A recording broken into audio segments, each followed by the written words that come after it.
युवा शक्ति। कई लोग 25 की उम्र में ही मर जाते हैं, लेकिन दफनाया उन्हें 75 की उम्र में जाता है। बेंजामिन फ्रैंकलिन की कही ये बात बहुत मशहूर है, लेकिन इसके मायने समझने के लिए हम रुकते ही नहीं। आप युवा हैं, लेकिन अपनी असीम ऊर्जा का इस्तेमाल भोग विलास जीवन के लिए कर रहे हैं, तो आप सत्य की प्राप्ति कैसे कर पाएंगे? युवाओं को जल्दी सत्य प्राप्त होता है। उनमें असीम ऊर्जा होती है। जितना ही देरी से सत्य की खोज में अग्रसर होंगे, उतना ही शीर्ण शरीर और मन हमारे पास होगा। नई गाड़ी और पुरानी गाड़ी से सफ़र तय करने में जो फ़र्क है, वही अंतर युवा शक्ति और वृद्ध शरीर में है। जीवन पर्यंत भोग करने के बाद फिर सत्य की याद आती है, लेकिन तब शरीर उसकी प्राप्ति के लायक नहीं रह पाता। आपने देखा होगा, बुजुर्ग होने पर अध्यात्म की ओर झुकाव होता है। जरा सोचिए, युवावस्था की असीम ऊर्जा के साथ अगर सत्य का झुकाव हो तो कितने सुंदर परिणाम आएंगे।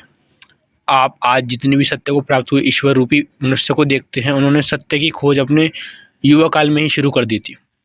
यूं तो सत्य उम्र और शरीर की बाध्यताओं में नहीं जकड़ा होता, लेकिन जीवन में जितनी जल्दी सत्य की खोज शुरू हो जाए, उतने सुंदर परिणाम हमारे सामने आते हैं। हम पराधीन पैदा होते हैं और ये प्रकृति का नियम है। हमें भोजन, शिक्षा आदि मूलभूत ज़रूरतों के साथ साथ खुशियों और दुख के लिए भी पराधीन ही रहना पड़ता है। यही प्रकृति और इसका सुंदर विधान हमें स्वाधीनता प्राप्त करने के लिए स्वाधीन छोड़ देता है। लेकिन पराधीनता इतनी बुरी तरह से जकड़ बना लेती है कि इससे निकल पाना असंभव सा लगने लगता है। उदाहरण के लिए, हम सब अपने धर्म, मान्यताओं, संस्कारों और रिवाजों को आंख बंद करके आगे बढ़ाते रहते हैं। एक समय आता है जब हम मौलिक विचार त्याग कर बस जो दिमाग में ठूसा गया है उसके आगे समर्पण कर देते हैं। रविन्द्रनाथ टैगोर की गौरा ने क्या सुंदर चित्रण किया है कि रिवाजों और धर्म के अंधानुकरण की सच्चाई एक झटके में सामने आ जाती है, जब नायक को पता चलता है कि दरअसल वह एक दूसरे धर्म के माता पिता की संतान है। तो उसकी विचारधारा, दूसरे धर्मों के प्रति नजरिया, सब कुछ एक झटके में बदल जाता है। बदलाव क्या है? बस यही कि हम अपनी मान्यताओं को बदल। अगर सिर्फ इतना ही है, तो अच्छे बुरे का विवेक तो हर मानव मात्र के पास है। हम इस पर अज्ञानता की मोटी चादर डालकर पराधीनता बस मिली गलत बातों को क्यों जिंदगी भर ढोते रहते हैं। ध्यान दीजिएगा, गलत बातों को। ऐसा नहीं है कि सब कुछ बुराई हम सीखते हैं। बहुत कुछ ऐसा भी सिखाया जाता है जो प्रज्ञा, जागरण की ओर, या यूं कहें स्वाधीनता की ओर ले जाता है। फ्रैंकलिन ने ठीक ही कहा है, जो 25 के पहले या अपने युवा काल में इस स्वाधीनता की ललक अपने अंदर पैदा कर नहीं कर पाते, वे बस खुद को और खुद पर लाते हुए बोझ को जीवन पर्यंत ढोते रहते हैं। स्वामी विवेकानंद ऐसे ही युवा युवा नहीं कहते रह गए।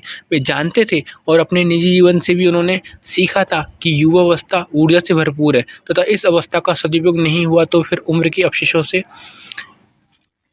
कोई बहुत बेहतर परिणाम नहीं निकल पाएंगे। युवा अपने इर्द गिर्द जो देख रहे हैं उसका अनुसरण कर रहे हैं। हम उनके सामने जैसी दुनिया रख रहे हैं, उसी की सवारी करने की तैयारी भी करते हैं। मेरी ये बात उन युवाओं से है जिन्हें वाकई लगता है कि जीवन का एक मकसद होता है और ये जीवन बहुत कीमती है। वे आज अपनी ऊर्जा को सही दिशा में लगा लें और मेहनत करें। पर्वतारोही चढ़ाई के वक्त अपने साथ कम से कम सामान रखते हैं, सिर्फ उतना ही जितना उनकी ज़िंदगी बचाने के लिए ज़रूरी है। ज़िंदगी की चढ़ाई में हम बड़ी भूल कर जाते हैं जब गैर ज़रूरी सामान को भी लादे रखते हैं और दिन ब दिन नई बातें, चीज़ें लादते जा रहे हैं। याद रखिए, उतना ही लादिए जितना आपका लक्ष्य हासिल करने के लिए ज़रूरी है।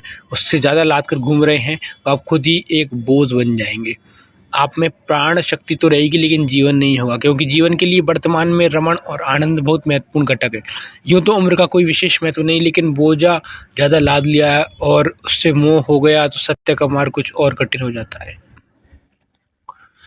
तब आज आप जिस भी परिस्थिति में हैं, उसे तोड़कर सत्य की खोज के लिए स्वयं को तैयार करने में भयानक परिश्रम का अनुभव होगा। यह सिर्फ अनुभव है, कोई सचमुच का परिश्रम नहीं। इस अनुभव की बजाय अपनी परिस्थितियों को ही जीवन मान बैठना। जीवन उतना ही दिखाई पड़ता है जितनी हमारी दृष्टि होती है, और ये उतना ही असीम भी होता है जितना हम सोच सकते हैं। अपनी इस दृष्टि को व्यापक करने और सीमाओं को बढ़ाने के लिए किया जाने वाला प्रयास तप है। असत्य में भयानक आकर्षण है। इस आकर्षण को तोड़ने के लिए विवेकपूर्ण तरीके से सत्य को समझना आवश्यक है। इन आकर्षणों को तोड़ने में तप का बल सहयोग करता है। भोगों से दूरी बनाने के लिए पहल थोड़ा प्रयास करना पड़ता है, फिर यह स्वतः होने वाली प्रक्रिया बन जाती है। इस प्रयास को भी हम तप का नाम दे सकते हैं। इच्छा शक्ति से तप को बल मिलता है और तप के बल से सत्य की राह पर आगे बढ़ा जा सकता है। तप कर सोना निकलता है, ये बात हमने कई बार सुनी है और आजमाया भी है। कड़ी मेहनत करके हमने कई लोगों को अपने शरीर को बहुत सुंदर और सुघड़ बनाते देखा है। कई ऐसे उदाहरण भी हैं जहां अभ्यास करने वालों ने अपने मस्तिष्क से कई जादुई काम करके दिखाए हैं। जब भी इस तरह के अद्भुत परिणाम सामने होते हैं तो उनके पीछे एक कठिन अभ्यास होता है। रस्सी पर किसी को चलते देखना आश्चर्यजनक होता है और ऐसा ही जिम्नास्ट के करतबों को देखने के बाद भी लगता है। कई लोग सांसों को थाम देने वाले कई काम करते हैं। इन सारे प्रयासों में एक ही बात सामान्य होती है और वह है सतत अभ्यास। अभ्यास करते हुए कई बातों का विशेष ध्यान रखना होता है। संगीत का अभ्यास करने वाला अभ्यर्थी अपने गले को खराब करने वाली हर वस्तु से दूर रहेगा। इसी तरह विभिन्न खेलों में अच्छा प्रदर्शन करने वाला खिलाड़ी भी अपनी आवश्यकताओं के आधार पर कई वर्जित बातों का त्याग करते हैं। नशाखोरी एवं अत्यधिक भोजन आदि जैसी बातें खिलाड़ियों के लिए ठीक नहीं और ऐसे में उन्हें कई बार अपनी इच्छाओं के विपरीत कई चीज़ों से दूर रहना पड़ता है। जब अब जीवन के खेल पर दृष्टि डालिए तो हम पाएंगे कि दुनिया भर की उठापटक के बीच खुद को संतुलित रखना भी किसी करतब से कम नहीं है।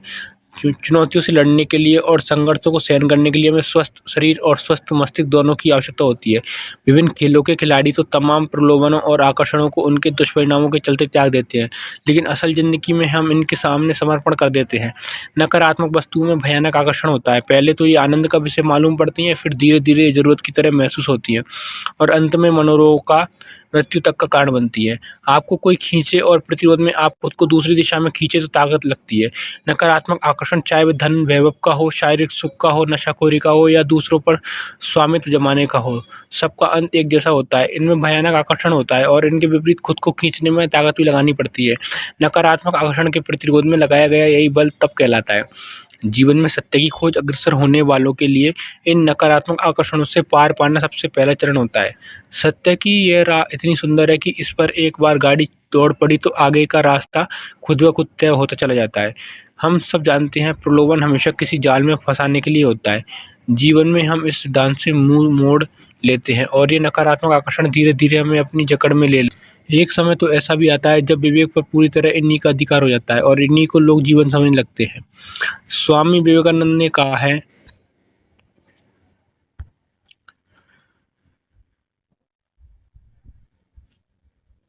कि कोई भी बात बिना जांचे नहीं मान लेनी चाहिए। आप भी जरा जीवन में आने वाले इन आकर्षणों पर नज़र दौड़ाइए। किस तरह का जीवन और सत्य इनके पीछे भागने वालों को मिलता है, इसका अध्ययन कीजिए।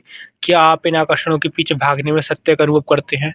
अगर आप चिंताओं के साथ दौड़े तो यह सत्य का मार्ग हो ही नहीं सकता। आप विश्राम के साथ आनंद की यात्रा पर चल रहे हैं तो चलते रहिए। यही सत्य